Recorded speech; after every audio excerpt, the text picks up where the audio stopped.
Hey there, so today we have another review, and this is a really cool one. This is Goose Island Bourbon County Barleywine 2013. So first shout out to Hicksville Beverage, which is a local beer distributor that had an anniversary, and they had this on draft for a growler fill, so really cool stuff. So yeah, 2013, this is the first vintage of this beer.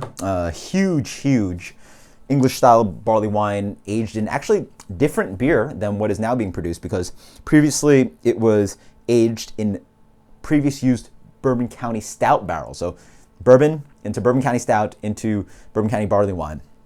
Now they're doing straight bourbon barrels and throwing in the base beer. So different kind of characters in this beer, characteristics in this beer, but really such a special beer for me when I got into craft beer about 4 years ago. So let's dig in the beer.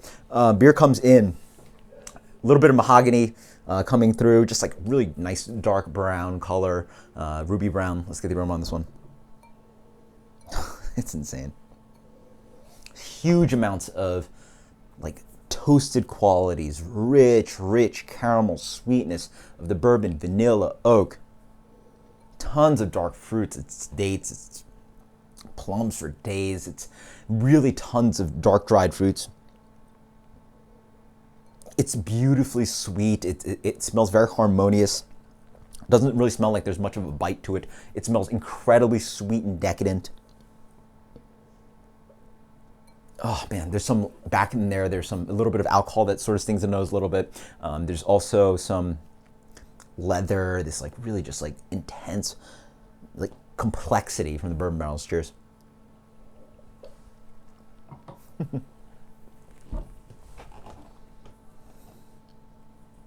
Mouth coating. This fill actually had a little bit of an issue, so a little bit of carbonation loss, but still has a little bit, a good amount of some amount of carbonation there. Mouth coating, silky. It's so huge on the palate, yet it still dries out somehow, and the complexity of flavor. My God. It's your really deep, dark, intense kind of toffee and caramel kind of flavors wrapped around tons and tons of dark fruit. Again, we're going towards dates and plums and figs on this one. There's a really wonderful oak character on the back end. The tannins dry out the beer wonderfully. You get a little bit of this kind of light roast quality, not only from probably maybe the malts, but also from that third use from the residual contact with Bourbon County Stout. So you get a little bit of that going on. Beautifully sweet.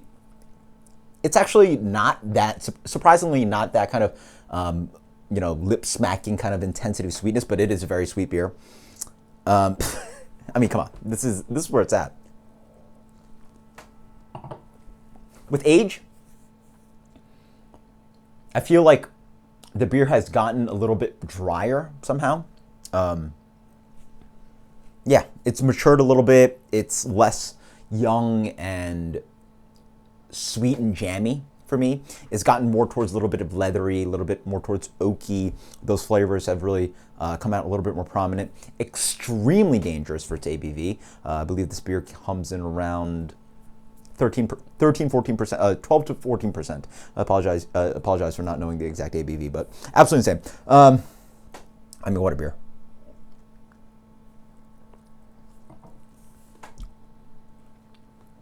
What else is there to say about this beer? 100 plus out of 100. Ding. I wish I had my bell with me. This is classic, one of my favorite beers of all time. Absolutely delicious. It is so delicious. It's hard to find words to describe how well this stacks up against some of the best bourbon barrel aged barley wines out there. But again, for a product that is still relatively accessible, I'm sure there are people still with 2013, 2014 Bourbon County barley wine bottles sitting around, and absolutely amazing. So post in the comments below if you've had a older vintage of Bourbon County barley wine before or recently, and tell me what you think about the beer or what you thought about the beer when you had it early on. The beer holds up so well for me. The memories are so fantastic. Just absolutely love it. So fawning over it. Until next time, guys. Cheers. Later.